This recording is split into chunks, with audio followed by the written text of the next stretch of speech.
Mrs. Gillibrand, aye.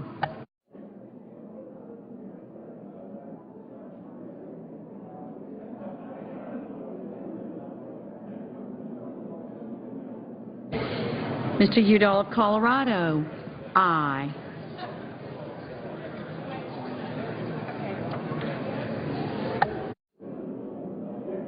Mrs. McCaskill, aye.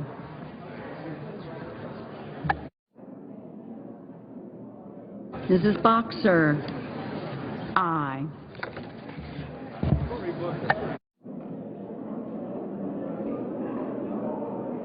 Mr. Alexander, no.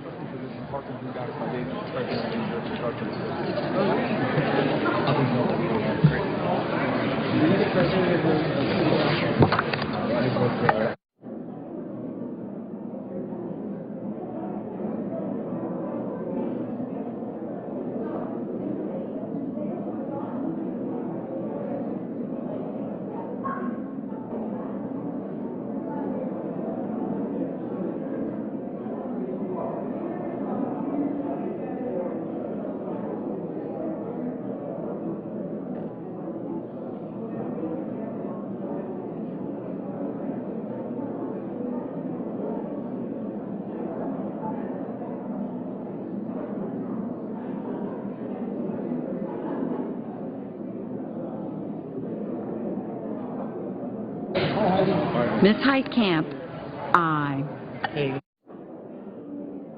Mrs. Hagan, aye.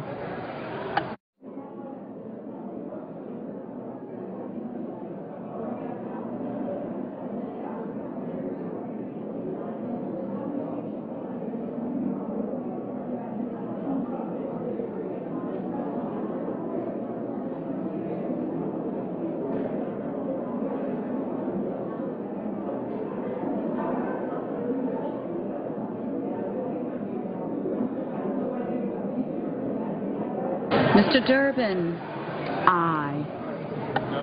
Mr. Moran, no. Ms. Murkowski, aye.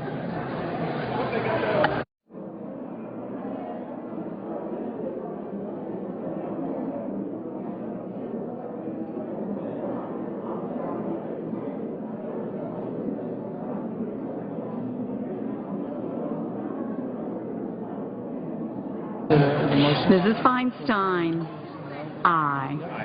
Mr. Portman, aye.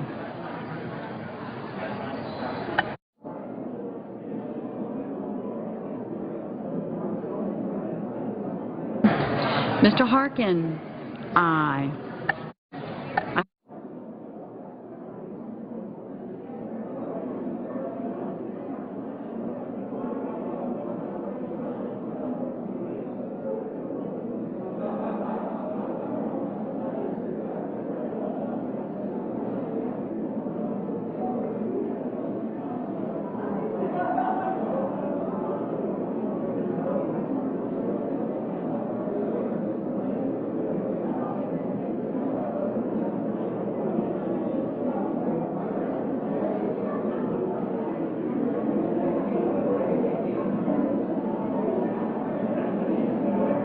Mr. Blumenthal, aye. Maybe I missed one. I know.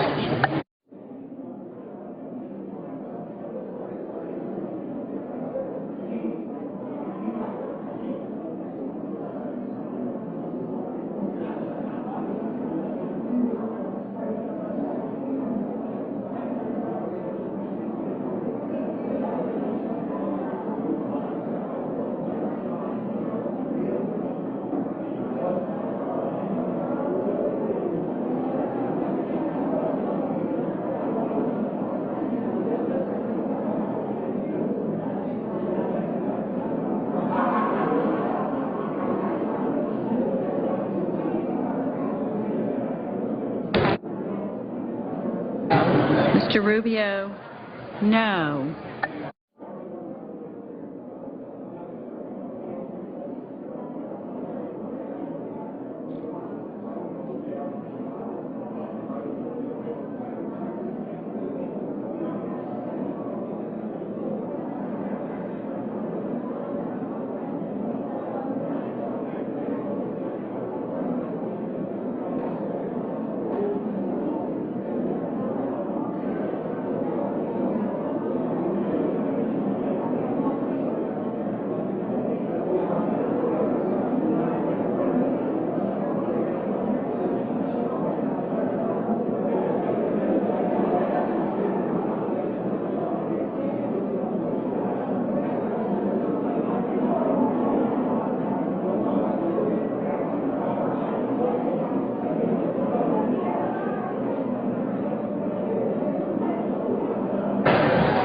Harper, aye.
Are there any senators wishing to vote or change their vote? On this vote, the yeas are 60, the nays are 37. 3/5 of the senators duly chosen and sworn having voted in the affirmative, the motion is agreed to. Move to reconsider. It is not in order to reconsider a successful cloture motion.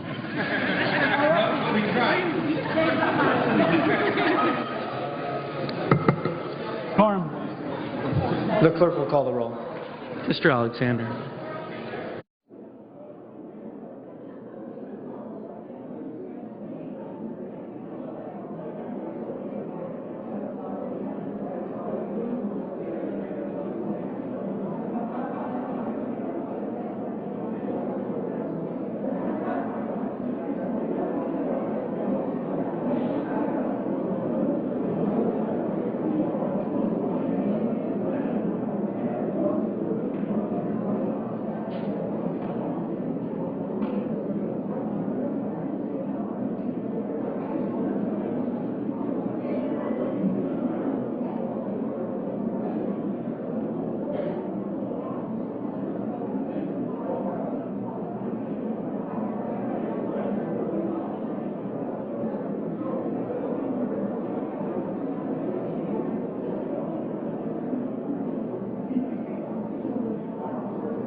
Ms. Hale.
Well, the Senate has just voted to move ahead with debate on a measure extending jobless benefits for the long-term unemployed. 60 votes were needed to advance debate. The vote tally was 60 to 37. 6 Republicans joined with all Senate Democrats in voting yes. Unemployment insurance benefits expired on December 28th. This bipartisan bill, which was put together by Democrat Senator Jack Reed and Republican Dean Heller of Nevada, would temporarily lengthen benefits by 3 months through March of this year. This vote begins the clock on 30 hours of debate now, which lawmakers can use in their entirety, or they can make a deal to shorten. In any case, it's possible that we could see a vote on this measure sometime this week. The Senate's still expected to recess from 12:30 to 2:15 for their weekly party lunches. Live coverage of the Senate here on C-SPAN 2.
The senator from California.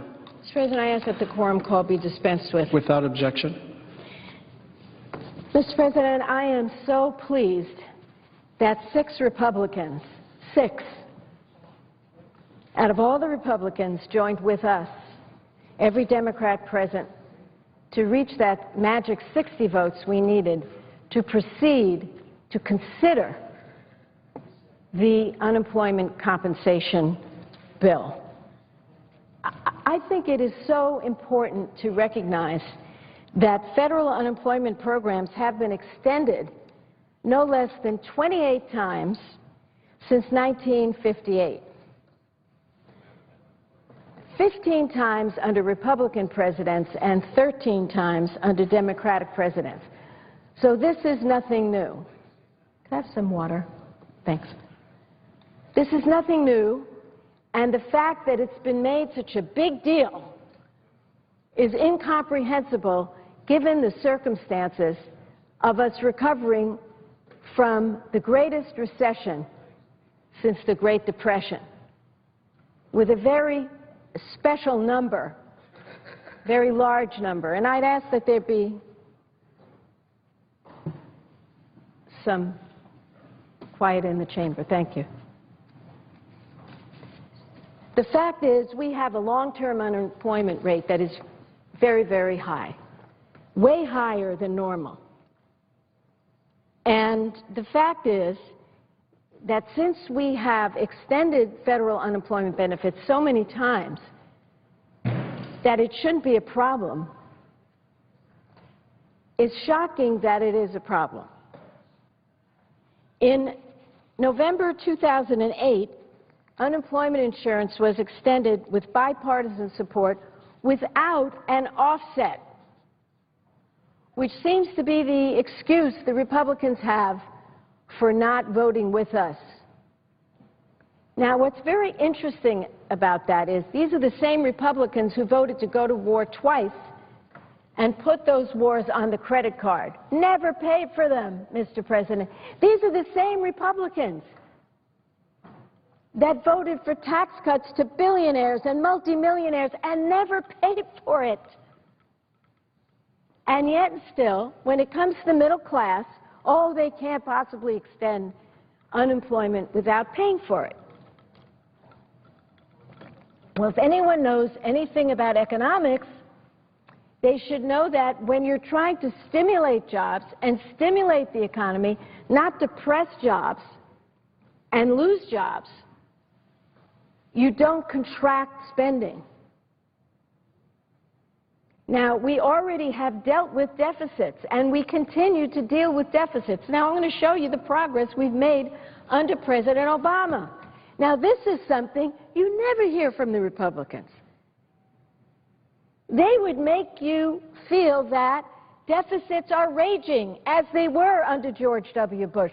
When President Obama took over, he inherited a $1.4 trillion deficit from George Bush. And George Bush inherited surpluses from Bill Clinton. It took him, and I'm exaggerating, 15 minutes to change it. 2 wars on a credit card, no problem, no offsets. Tax cuts to billionaires, no problem, no offsets. And the deficit soared to $1.4 trillion. When President Obama came in, he not only had to deal with raging deficits, he had to deal with the worst recession since the Great Depression. And all you hear is, from the Republican side, this president didn't do enough here, didn't do enough there. Nothing's enough. Nothing's enough. We are now in a situation where this deficit has been cut in half. Cut in half, Mr. President. Down to $560 billion, and we want to see it disappear, just as we did when Bill Clinton was president and the Democrats passed a budget that balanced and set in motion a surplus which was destroyed when George W. Bush was president. Let's be clear on the history. There's facts. There's stubborn things. They're real. These are the facts. So now we come to a place where we want to extend long-term unemployment benefits for those who got deeply hurt in this great recession. And we hear that you have to offset it, which goes against the economic experts who say it's important that we stimulate this economy and keep these jobs rolling. Now remember, in the in the President George W. Bush recession, we had a similar extended benefit. It was not offset. It was extended twice in 2003, strong bipartisan support, no offset. So why is it when a Republican is president, the Republicans say, okay, let's help the unemployed without an offset, without spending cuts, but when a Democrat is president, oh no, we couldn't do it? Honestly, it just is so political on its face. Democrats have been consistent. Whether a Republican is president or a Democrat is president, we want to help the middle class. We want to help the unemployed. And that's the difference between the parties. And I say, God bless those 6 Republicans who joined with us today. So we can, in fact, do our job and help the long-term unemployed. Now, the long-term unemployment rate is 2.6%, the long-term unemployment rate. Twice as high as it was at any other time that these extended unemployment benefits were allowed to expire. Let me say that again. How urgent this is. The long-term unemployment rate, that means people who've been out for a long time, 6 months or more, is 2.6%, twice as high as it was at any other time in our history that we extended unemployment benefits. There are almost 3 unemployed people for every job opening nationwide. Let me repeat. There are almost 3 unemployed people for every job opening nationwide. And we need to understand, while some of our Republican colleagues are blaming the unemployed and saying it's a disservice to give them unemployment compensation, that these folks are actively looking for jobs. That's part of the deal. First of all, this is insurance. Second of all, they're looking for work. Third of all, they are stuck in a situation where it is not their fault.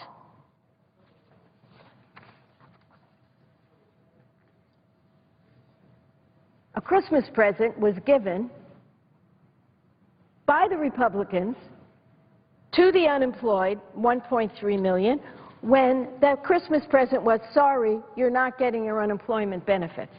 And we left here without being able to deal with it. But today we have a chance, Mr. President, a chance to do the right thing. In California, my state alone, there are 222,000 people who lost their extended unemployment benefits. An additional 1.9 million people are projected to lose their benefits over the next 6 months if an unemployment insurance is not extended. Now, what are these grandiose amounts of money that people get when they're long-term unemployed? $300 a week on average. $300 a week on average. So for our colleagues to say people want to be purposely unemployed to collect $300 a week, could I tell you, try living on $300 a week. If you're lucky, you can keep a roof over your head, but you have to be pretty lucky. If you're lucky, you can get maybe a little bit of nutrition. But that $300 a week is a lifeline. They can put some groceries on the table, pay their rent, and cover the expenses they have of looking for a job. American families are kept afloat at a critical time, and I want to give you a few stories from my home state of the real face of long-term unemployment and why we have to vote to extend these benefits. One woman wrote, and I quote, "I'm 58 years old and I'm receiving unemployment benefits for the first time in my life. I'm currently receiving my first federal extension. I was laid off because the nonprofit I was working for lost a major portion of its state funding. Getting unemployment benefits is not preventing me from looking for work. In fact, people getting extended unemployment benefits are required to prove they're looking for work. I spend hours every week filling out applications and posting my resume without result. Tell me, how am I and thousands like me supposed to pay my rent and eat? I agree that Washington should focus on job creation, but that should be in addition to, not instead of, extending benefits. I beg you," she writes to me, "please extend unemployment benefits. Thank you." Another Californian wrote from Los Angeles, quote, "After working 27 years for one employer, the bad economy finally led me to my first layoff and my first time ever on unemployment." Remember, this person worked 27 years for one employer. "I was told that because of the bad economy, I would get up to 63 weeks without the federal extension. Now I'm being told, without further action, my benefits end at the end of the year, even though that leaves me 3 months short. After paying into the system for 32 years, this is the only time I've ever asked for anything back, and this is how I'm treated." There are other stories. Caitlin Smith of 29 Palms, 24 years old, lost her $450 a week benefit when the federal extension expired. She's a Marine Corps veteran, the mother of 2 young kids. She's been searching for work. The family can't move because her husband, a veteran of the Afghanistan and Iraq wars, must remain near the combat center till he's discharged from the Marines. The loss of her benefits will cut deeply into the couple's income. Smith said the family's already skimping on basics, including heat. Including heat! "I have to keep the house at 55 degrees, even though I have 2 little kids, aged 2.5 and 1.5. Keeping the house at 55 degrees. That story appeared in the Los Angeles Times on New Year's Eve. Laura Walker, a 63-year-old paralegal, has been looking for work since January when she was laid off from a California law firm. She counted on her benefits that have now run out. Quote, "Not all of us have savings and a lot of us have to take care of family because of what happened in the economy," said Walker of Santa Clarita, who said she's applied for at least 3 jobs a week and shares an apartment with her unemployed son, his wife, and 2 children. "It's going to put my family and me out on the streets," unquote. And that appeared in Bloomberg News on the 31st. We have a story of a software engineer who lives in San Diego County. She's one of 18,000 San Diego County residents to lose their payments. She says her $450 weekly unemployment payment goes to food, dental insurance, and other living necessities. She's tried zealously to find work. She's volunteered, she's attended meetings, she's cold called, she's written letters, she's joined Project Management Institute of San Diego. She said, "I haven't been sitting here watching soap operas. I'd go to work tomorrow or today. I'm so tired of this." That story appeared in the San Diego Tribune. And I ask unanimous consent to put some more stories into the record. Without objection. So here you have the facts, and I will just recap them. We have a situation where the long-term unemployment rate, those looking for work, out of work for more than 6 months, is higher than it's ever been. Higher than it's ever been, 2.8%. We have a situation where we're coming out of the worst recession since the Great Depression. And even though President Obama has done an amazing job on job creation, creating 8 million private sector jobs in his time, 8 million private sector jobs under President Obama. Less than 1 million in 8 years under George W. Bush. We still have a problem because how many jobs were lost in that recession? More than 8 million. So we need to restore those jobs. So this is not the time when you go for a job and there's 3 applicants for 1 job to tell people they're cut off from unemployment. Now, here's the issue. In a state that has a really good economy with a very low unemployment rate, less than about 5%, this extension doesn't go forward. It only goes forward to states that have a high unemployment rate. So it's targeted. It's not going to states where there's a boom going on or a really strong economy. It goes to states that have a tough unemployment rate and have all these people coming for one job opening. In some states, it's 5 to 1. Remember, the average is 3 to 1.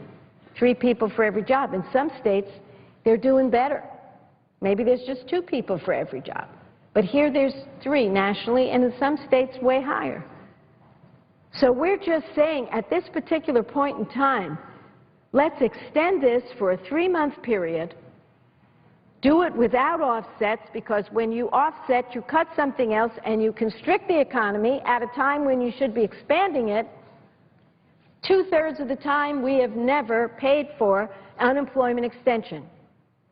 And under George W. Bush, who started the current program, we never did. At least in the beginning, we did. Now, we care about jobs in this country. Everybody does. If we extend unemployment insurance, we would prevent the loss of 240,000 jobs. Now, you'd say, why? That's because when folks get their checks, what do they do with it? They go down to the store and they spend it buying food for their families. They don't hold back. They pay their rent. The landlord gets that check and spends that check. So it's an immediate boon to the economy and an immediate fact that we can definitely prove that jobs are not lost because economic activity in those communities go down. We're talking in my state of 46,000 jobs that would be lost if we don't correct this problem.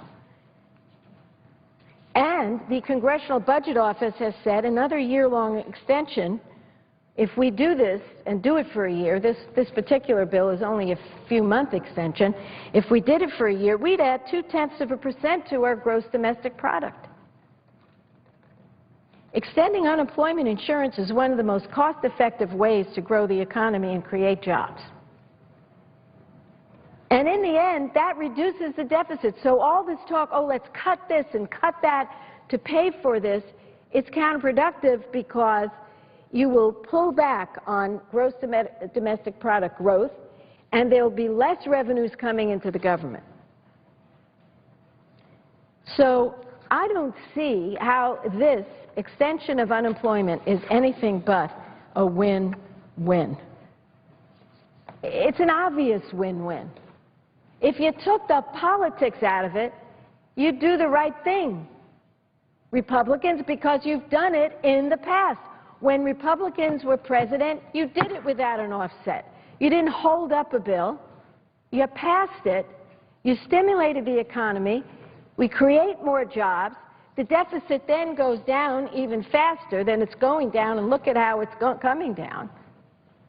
There's no reason why we have to cut something that then depresses spending over here while doing unemployment over here. It doesn't make sense. Now, I was an economics major a long time ago, so I'm not saying that I'm up to date on the latest theories. But one thing we know makes sense. When you're trying to create jobs, when you're trying to get out of a recession, you don't turn to austerity. Especially since we have wrapped our arms around this deficit. It has been hard to do. But who would have thought we could have done it? We did it. So we don't have to now say that while we give an unemployment extension on the one hand, we're going to cut something on the other hand and lose those jobs over there. It doesn't make sense. And then put those people on unemployment. It really doesn't make sense. Now, would I vote to give a little higher taxes to the billionaires I just watched a documentary called Park Avenue. This is what they said. Now, I haven't fact-checked it, so we have to fact-check it. But this is what the documentary said. Approximately 400 or 500 families are worth more than 150 million Americans. Net worth. That's what it said. We're going to fact-check it this afternoon. If I'm wrong, I'll correct the record. That's what the movie said. 450, 500 families have more net worth than half of the population of America. That's the income inequality. So would I pay for this by putting a little tax on the billionaires? Oh, yeah, I would. But I don't want to start cutting programs here, education, housing, health care, whatever they come up with, which then means people will be laid off. So we can do this. We're not afraid to cut spending. We're not afraid to reduce the deficit. We did it under Bill Clinton. We got a surplus, and we're doing it under Barack Obama. I defy any Republican to show me how this shapes up in a bad way with the Bush record, which was taking surpluses that George Bush inherited, turned it into massive deficits, and literally no job creation. I forget the exact, it was less than 1 million jobs created in the private sector. Compared to cutting the deficit in half under Barack Obama after inheriting the worst recession since the Great Depression, creating 8 million new jobs in the private sector alone, and reducing the deficit by half. So we know what we're doing, despite what they say. And it's okay, because at the end of the day, the facts are the facts are the facts. I didn't make up this chart.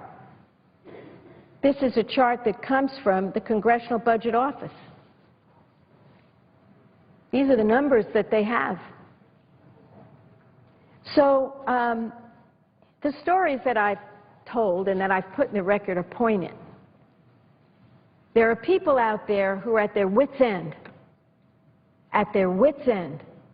holding their lives together, keeping their homes at 55 degrees when they have little children in it, not knowing if they can pay the rent, not knowing if they can go to the grocery store, not knowing if they'll be homeless, not knowing what the future holds. And the least we can do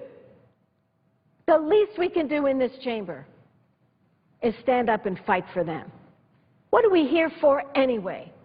Are we here for the Koch brothers? I hope not. The billionaires are doing just fine. This country is a great country. It's a great country because everyone can dream to go way to the top. But if we lose the middle class and we're not there with a safety net when they fall, we'll lose everything. And this country will not resemble the America that I grew up in, where I knew, no matter what, and I had nothing, and my husband had nothing. He lost his father when he was just a young boy, and his mother was a school crossing guard and raised 3 boys, okay? In this country, my husband went to college, to law school, started his own law firm, his own small business. That's what America is. That's what it is. But when we were in trouble, when we were young, we knew. We had the hope, and the dream was real. It wasn't unreachable, it was reachable, because there was a safety net. And part of that safety net is unemployment insurance. And part of that safety net is extending it for the long-term unemployed. I'm going to close with a couple of facts about health care, because I am so tired of the bad news bears coming out here every day whining about Obamacare. And I just want to tell you some of the good news about health care, because you don't hear it enough. Across this country, over 2 million Americans have enrolled through the exchanges in private health insurance. Over 2 million people. It's pretty amazing. And I want to give you some more facts here. In California, I want to tell you what is happening. We have our own exchange, coveredcalifornia.com, coveredca.com. I want to tell you what has happened so far, because you don't hear it around the Beltway. All you hear is, Obamacare is bad, Obamacare is bad. Well, let me tell you the stories of what's really happening, and these facts will catch up as well. 400,000 Californians now have coverage through the California Exchange. That's private coverage. We have more than 200,000 Californians on Medi-Cal, which is California's Medicaid program.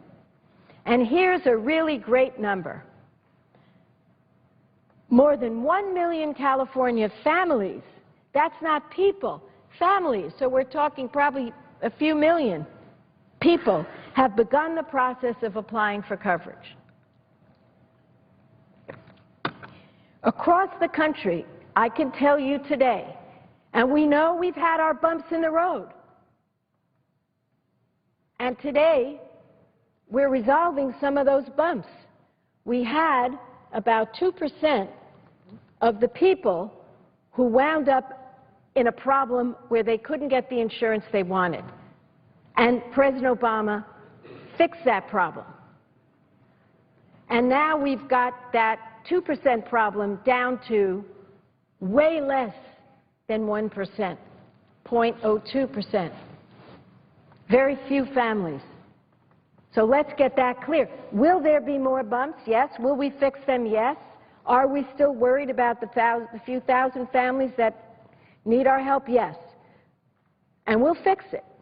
And I don't shy away from this. You got a problem, you fix it. Somebody point to me any business that doesn't have a few problems in the rollout, and I'll say that's pretty amazing. We had problems with the rollout. It was bad. We're fixing it. And the proof is in the pudding. Today, 9 million Americans have new secure health insurance. 9 million Americans today. 2.1 million, I told you on that other chart, have gotten it through all the different exchanges. 2.1 million. 3.9 million have enrolled in the new expanded Medicaid. And 3 million young adults can now stay on their parents' plans. Bumps in the road? We fix them, and we will continue to. But this is a good story. And in this, I just want to read from some constituents who have written to me about the Affordable Care Act. Real people speaking, not politicians, not me, not them. Mary Natwick of Monrovia signed up for a platinum plan for her family of 3 through coveredcalifornia.com. Even though she makes too much to qualify for a subsidy, and even though she purchased the highest level plan, she is saving $1,000 a month on her premium. And she has a lower deductible. This is what she wrote to me. Quote, "Needless to say, we are thrilled beyond belief.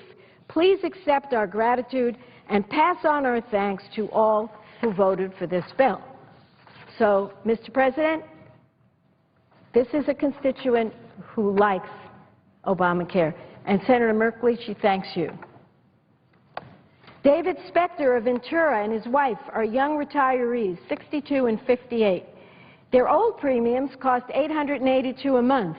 Now, because David and his wife qualify for subsidized premiums, they will pay a total of $434 a month with lower deductibles. That's $400 a month in savings. Calculate what that means in a year. $400 a month, they can spend it in the neighborhood, in the movies, at a restaurant, in the grocery store, on a vacation, gifts for their grandkids. David wrote, "Thank you so much for supporting the Affordable Care Act. It may not be perfect, but it sure makes a big difference for us." And I think that sums it up for me. The Affordable Care Act, Obamacare, may not be perfect, but it sure is making a difference for Americans. So far, 9 million strong. And it will be way more than that. Maya Walls of San Diego was diagnosed with breast cancer at 27 years of age. Since that diagnosis 20 years ago, she's either kept working to maintain insurance or paid very high COBRA premiums in between her jobs to keep her coverage and to avoid pre-existing condition exclusions. That's because, as you know, until Obamacare became the law of the land, insurers could walk out on you once you got sick. 2 years ago, Maya lost her job. In September, she held her breath and went without coverage.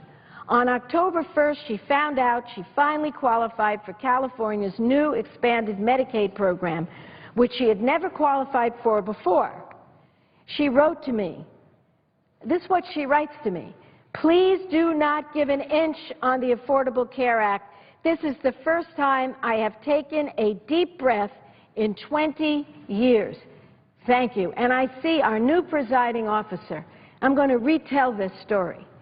This is a story of one of my constituents who was diagnosed with breast cancer at 27 years of age.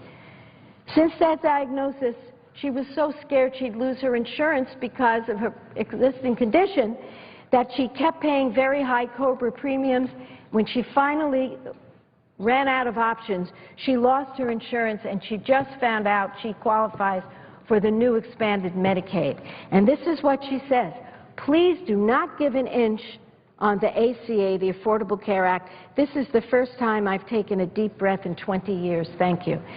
So, you know, I say to the American people, I hope a few would hear my voice, nothing in life is perfect. No bill is perfect. No business is perfect. No one is perfect. No individual, no president, no senator for sure.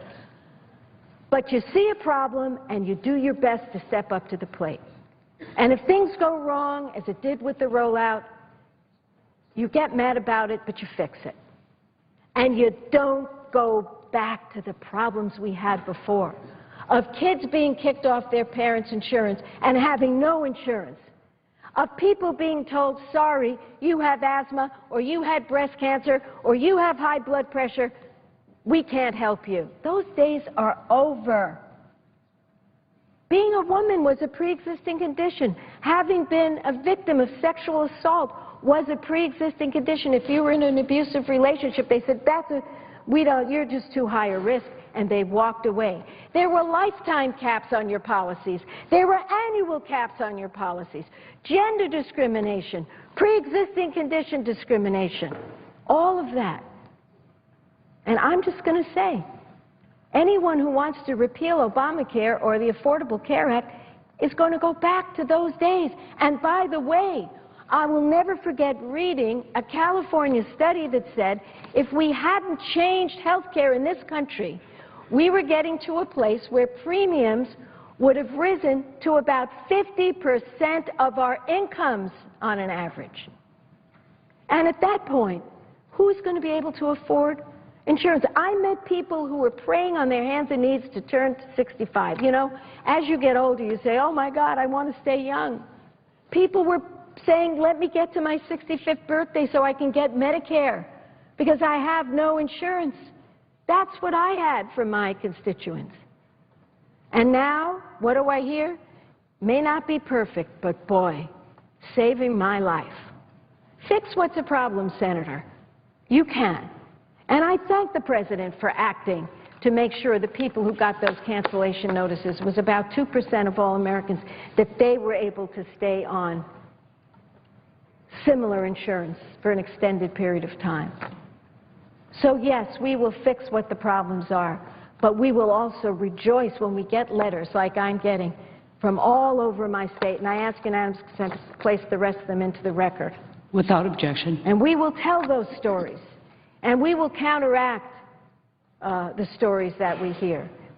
And in closing, I want to say, because I know Senator Merkley has been waiting patiently, the reason I took to the floor to talk about health care is to make the point that it's the middle class and the working poor who are really being helped.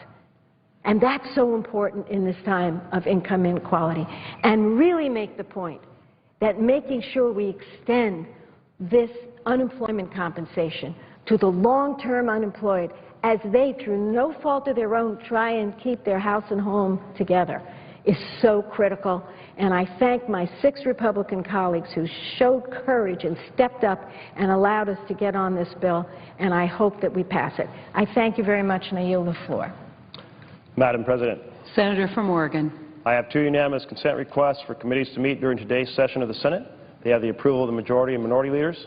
I ask unanimous consent that these requests be agreed to and that these requests be printed in the record. Without objection. Thank you, Madam President. I want to make a few very brief comments. And the first is this. In the budget agreement that was hammered out right before we left for the holidays, a provision was inserted by Congressman Ryan that changed the COLA details for our veterans. This provision is an outrageous provision. It's changing the retirement deal in the middle of a person's service, or for many of our veterans, even after they have retired, between the time they've retired and the time they reach age 62.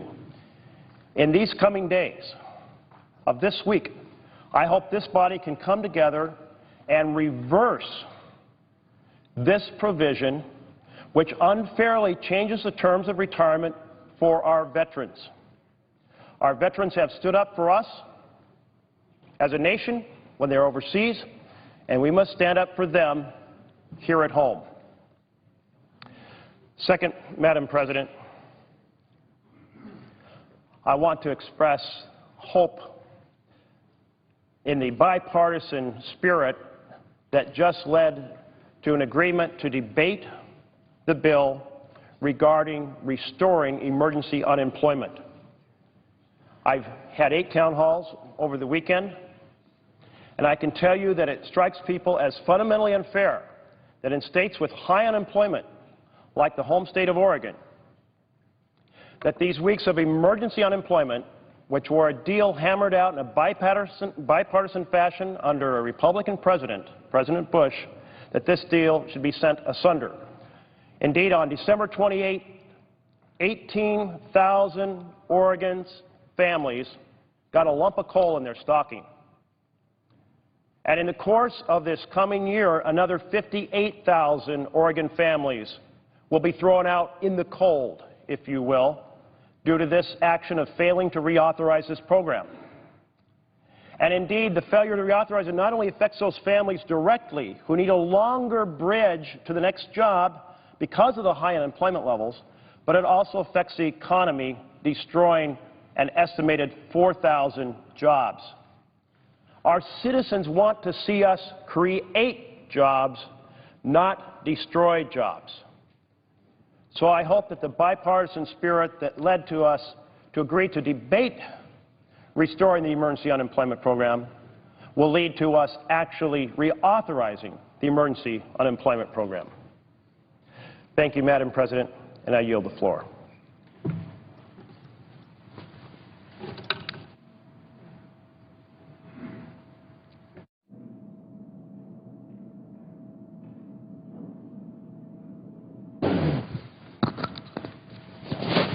Madam President. Senator from Washington. Madam President, this new year represents an opportunity for us to refocus and plan for our year ahead. Unfortunately, of course, for millions of Americans,